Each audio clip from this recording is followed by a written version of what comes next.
Welcome once again to my YouTube channel edu lover. इस particular video में question number 30 के बारे में बात करने जा रहे हैं। इससे पहले क्वेश्चन नंबर 29 तक हमने हर एक क्वेश्चन का सैम्पल पेपर के फॉर्म में बनाकर अपलोड कर रखा है अपने चैनल के प्लेलिस्ट पे। तो जाइए फटाफट से हमारे चैनल के प्लेलिस्ट पे।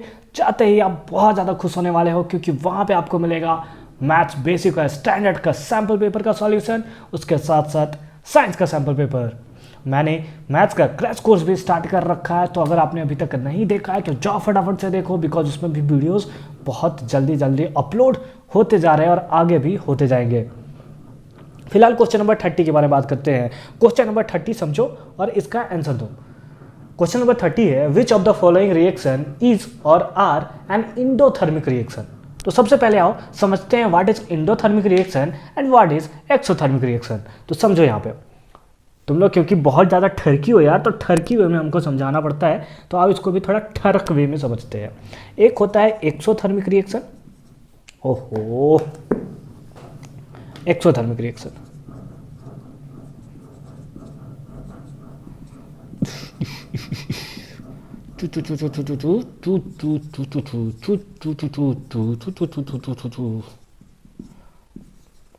Endothermic reaction.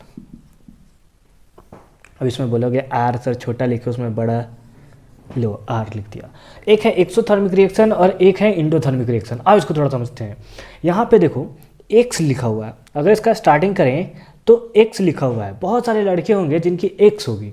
यार मजाक नहीं कर रहा यार, सच बता रहा हूँ। एक्स एक्स मतलब क्या हुआ? पुराना, जिसको आपने अपनी ज़िंदगी से निकाल कर किसी और की ज़िंदगी में भेज दिया। मतलब यहाँ से आपने क्या किया? निकाल दिया। एक्स मतलब क्या हुआ? पुराना, छोड़ा हुआ, निकला हुआ। यानी ऐसा रिएक्शन जिसमें हीट जो होगा रिलीज होगा। ऐसा रिएक्शन जिसमें हीट रिलीज होगा। अब बोलोगे सर ये तो हुआ बात, अपन की बात अभी बताया हो आप। हीट रिलीज होगा, उसको हम लोग बोलेंगे एक्सोथर्मिक रिएक्शन। तो इंडोथर्मिक में क्या होगा? हीट एब्जॉर्ब होगा यार, और कुछ तो हो नहीं सकता है। हीट एब्जॉर्ब होगा। मतलब हमसे पूछा है, क्वेश्चन में हमसे पूछा है कि इंडोथर्मिक रिएक्शन कौन सा है। तो आओ फिर से क्वेश्चन में चलते हैं। अब आई होप आप लोग समझ गए हो। तो इंडोथर्मिक रिएक्शन रेस्पिरेशन। रेस्पिरेशन में क्या होता है? पहले ऑप्शन में रेस्पिरेशन। रेस्पिरेशन में तो एनर्जी निकलता है ना, एनर्जी तो निकलता है। उसी एनर्जी का यूज़ हम लोग अपने सेलुलर काम के लिए करते हैं, लाइक पढ़ने के लिए, दौड़ने के लिए, है ना, कोचिंग क्लासेस जाने के लिए। यूट्यूब पे अभी वीडियो देख रहे हो तो उसमें एनर्जी का यूज़ कर रहे हो। तो ये तो हुआ एक्सोथर्मिक रिएक्शन। तो पहला वाला तो नहीं होगा। दूसरा में चलते हैं। दूसरा है heating of lead nitrate. Heating of lead nitrate. अब इसको इक्वेशन देखते हैं। PbNO3 होल ट्वाइस केप्स PbO plus NO2 plus O2। ऐसा रिएक्शन होता है। लेकिन ये रिएक्शन कब होता है? जब हमें इसको हीट देना पड़ता है। ये रिएक्शन तब हमें होता है, तब ये हमें टेक्स प्लेस देखने को मिलता है जब इसको हीट यानी एनर्जी इसको प्रोवाइड करने को मिलता है। अगर इसको एनर्जी प्रोवाइड करना पड़ता है यानी हीट को एब्जॉर्ब कर रहा है, हीट को एब्जॉर्ब कर रहा है कि मतलब ये क्या कर रहा है कि इंडोथर्मिक रिएक्शन को सेटिस्फाई कर रहा है। ऑप्शन नंबर 3 में देखते हैं, डिकम्पोजिशन ऑफ ऑर्गेनिक मैटर। अगर किसी भी ऑर्गेनिक मैटर को आप डिकम्पोज कर रहे हो किसी भी ऑर्गेनिक मैटर को, तो इसमें क्या हो रहा है? हीट रिलीज होता है ना। यानी ये भी इसको फुलफिल नहीं कर रहा है। अगर 4 में हम लोग चले तो क्या है? Electrolysis of acidified water. अगर एसिडिफाइड वाटर का इलेक्ट्रोलाइसिस करोगे तो उसमें आपको देखने को मिलेगा कि उसमें हीट जो होगा एब्जॉर्ब होगा, है ना। हीट उसमें क्या होगा? एब्जॉर्ब होगा। और ये अगर आपसे रिएक्शन पूछे किस टाइप का रिएक्शन है, तो रेडॉक्स रिएक्शन का भी एग्जाम्पल है। आप इस बात को याद रखोगे, है ना। एग्जाम में कुछ भी पूछ सकते हैं यार, तो याद रखोगे किसका एग्जाम्पल है? रेडॉक्स रिएक्शन का, है ना। इसमें क्वेश्चन क्या था एक बार फिर से पढ़ते हैं। Which of the following reaction is and are an endothermic reaction where decomposition also है। डिकम्पोजिशन भी होना चाहिए। डिकम्पोजिशन क्या होता है?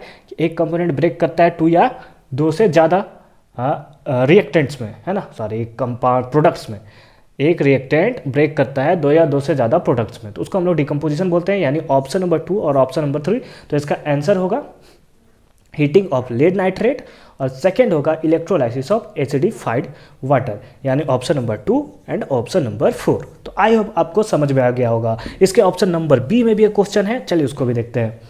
बी में क्या है, silver chloride when kept in a open turns grey. क्या होता है सिल्वर क्लोराइड को, सिल्वर क्लोराइड क्या होता है, फॉर्मूला AgCl। जब इसको रखा जाता है ओपन में, मतलब क्या हुआ, सनलाइट के प्रेजेंस में, किसके प्रेजेंस में, सनलाइट के प्रेजेंस में। सनलाइट लिख सकते हो या Hμ ऐसे भी लिख सकते हो आप, दोनों का मतलब सनलाइट ही होता। टर्न्स ग्रे, तो इसका कलर कैसा चेंज होता है, ग्रे हो जाता है। तो इलिस्ट्रेट करना है this with a balanced chemical equation, तो इसे हमें एक बैलेंस्ड केमिकल इक्वेशन के थ्रू शो करना है। तो आओ समझते हैं। AgCl को जब हम लोग ब्रेक करेंगे तो डिकम्पोजिशन रिएक्शन पड़े हो ना यार, Ag + Cl2, यहाँ 2 क्लोरीन तो इधर लगा दो, 2 क्लोरीन तो यहाँ पे लगेगा, 2 क्लोरीन हो गया, यही हमारा आंसर हो गया। डिकम्पोजिशन रिएक्शन है, एक कंपोनेंट जो है, या फिर बोल सकते हैं एक रिएक्टेड ब्रेक कर रहा है 2 प्रोडक्ट्स में, तो यही तो होता है हमारा डिकम्पोजिशन रिएक्शन। यानी ये भी किसका एग्जाम्पल है, डिकम्पोजिशन रिएक्शन। तो आई होप आपको आज का वीडियो क्लियरली समझ में आया होगा। अगर आपको वीडियो क्लियरली समझ में आया है तो थम्स अप का पैक दबाओ, है पैक नहीं यार, पीना वना मत कर, शुरू कर देना, लाइक मारो वीडियोस को। और आगे किस पे वीडियो चाहते हो, क्योंकि साइंस तो अब खत्म होने वाला है, क्वेश्चन नंबर 30 पे हम लोग पहुंच चुके हैं। तो आगे किस पे वीडियो चाहते हो वो हमें कमेंट सेक्शन में जरूर बताना। तो मिलता है नेक्स्ट वीडियो में, तब तक के लिए thank you so much for watching this video.